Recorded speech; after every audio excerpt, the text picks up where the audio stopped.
Hello everybody, and welcome to part 2 of my Ashes of Creations lore video series. In this video, we're going to focus on the world of Verra, the early history of it leading up to the events that we will experience in the game. The part 1 of this series, you can find it on my channel right here. We discuss the essence, the 10 beings that were born alongside it, and the ancients. So if you want to check out the full story, you can hit that link right there. It'll take you to it. But we will do a short recap just for the purposes of this video now.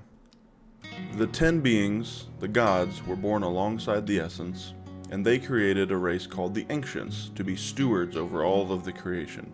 Now, after the Ancients were created, the gods started to impart wisdom about how to manipulate and use the essence to the Ancients. Unfortunately, 3 of the 10 disagreed with how they should be treated, what they should be taught, what they should be used for, and this resulted in a battle, or a civil war of sorts. The 7 remaining won the battle, and banished the 3, who are now called the Others, and the Ancients to the Void, where there's almost no essence to be found, essentially removing them as a threat to the rest of creation.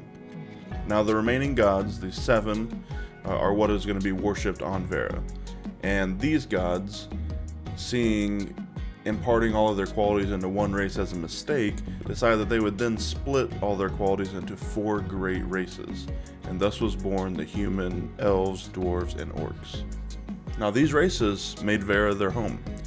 Humans took the coasts and the plains, orcs the hills and marshes, elves the forests and riverlands, and dwarves within the mountains.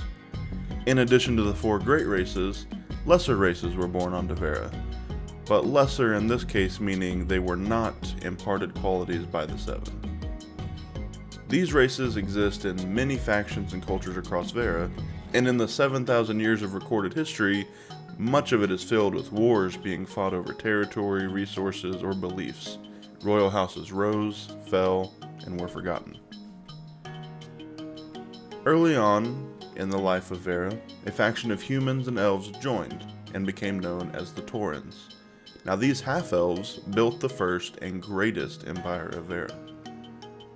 The Toren Empire, with its capital city of Toren, the empire of the Torens was so vast it could be compared to what the Roman Empire was for Earth. So vast was their empire that marks of their existence can be seen among ruins all over the world. They were pivotal in shaping the world of Verra. Unfortunately, the Toren Empire would not last, and they would set into motion events whose consequences would be felt for millennia. Now, House Atrax was the last ruling house of the Toren Empire. King Atrax was the longest ruler that the Toren Empire had ever seen, but his infatuation with the essence would spell doom for the world. King Atrax was a powerful wizard who dedicated most of his time to seeking out artifacts, knowledge, and focal points for the essence. He wanted to discover its purpose and exploit magic for his own means. His ultimate goal was to achieve immortality. He discovered in this pursuit that each person's soul acts as a conduit for the essence, and that by manipulating a soul, you can increase or decrease one's ability to focus the essence and be capable of more or less powerful feats. This path eventually led King Atrax towards darker and darker artifacts and rituals, which eventually caught the attention of the Others and the Ancients. Now remember, the Others and the Ancients were banished after losing their battle with the 7, doomed to spend the rest of eternity in the Void. Now the Others saw these rituals as their opportunity to finally come out and break free of their banishment.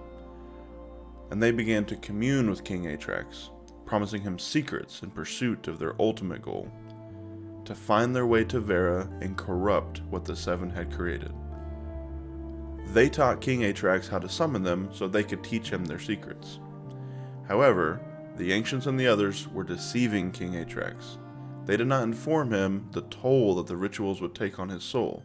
It would deform and corrupt it, leading him to become the first Lich and unleashing the curse of undeath on Verra. King Atrax would then spend the remainder of his time enslaving undead subjects and hoarding ancient artifacts in Thalos Hold near Toral, one of the great dungeons that we as players will encounter in our time. Unfortunately, Verra had been exposed to the others, and a great calamity was about to unfold. The others, seizing their opportunity, gathered what little essence they could and sent the Harbingers hurtling through the plains towards Verra. These Harbingers were great balls of ice, dust, and corruption, but most notably, they were conduits that connected the void to Verra and allowed the Ancients to arrive. Now, if you recall from my last video, the Ancients were originally created by the Ten to be stewards of creation. After their banishment to the void, they didn't know that the remaining 7 gods had created stewards in the form of the 4 great races. This angered the Ancients. As such, their aim was to pervert the creation of the 7, to corrupt and manipulate what the 7 had dared to create in their image. And their anger and their jealousy, the Ancients and their minions became a blight upon the land. Nothing was spared. The empires of Verra stood against this evil with great zeal. Most notably was an alliance of the great races called the Light Pact. This was founded under the Orders of the Seven, which is the religious organization corresponding to the 7 gods. And though the Light Pact and the empires of Verra stood against the Ancients and did all they could to thwart their plans, they were ultimately overwhelmed. One of the final stories of the fall was the Tower of Carfen, the Toren Empire's final desperate attempt to slow the inevitable. That story can be found on my channel and is worth checking out to get an idea of what it looked like for the people of Verra, what happened during the fall, the horrors that were inflicted. Now, seeing the struggle as futile, the goddess of creation created gateways that the population of Verra could escape through to the world of Sanctus. Now, Sanctus was also created alongside these gateways to give the people of Verra a place to escape to. Sanctus itself is a place of no magic whatsoever, as to stay safe from the others and their manipulations. This means that the people who settled there had to fall back on and rediscover technology, as most of their current technology was based on the use of magic and the essence.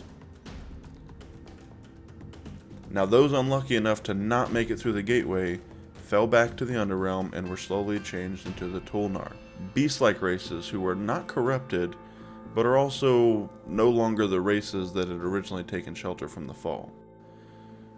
The divine gateways went dark and became dormant, centuries turned to millennia, history became legend, and then even the legends themselves were forgotten. Verra had fallen. And there you have it, the early days of Verra. What are your thoughts so far? I, for one, enjoy knowing that there's a big bad out there that we as the players are going to have to face down. A large portion of Ashes of Creation's content is going to be player driven, with guild wars, node wars, running the economy, but it's nice to know that alongside of that there will be an overarching narrative that we can track along. Now, the developers are intentionally keeping information close to their chest, as they want us to experience ourselves as we journey through Verra, not read it in a book or watch a YouTube video on it before the game ever releases. Now, the last video of this 3-part series will lay the foundation for the state of Verra as we, the players, will experience it come launch date, so I hope you stick around for that. If you enjoyed this video, let me know with a like, a comment, consider subscribing to the channel. If you didn't enjoy it, let me know what I can do better, and I'll see you guys next time.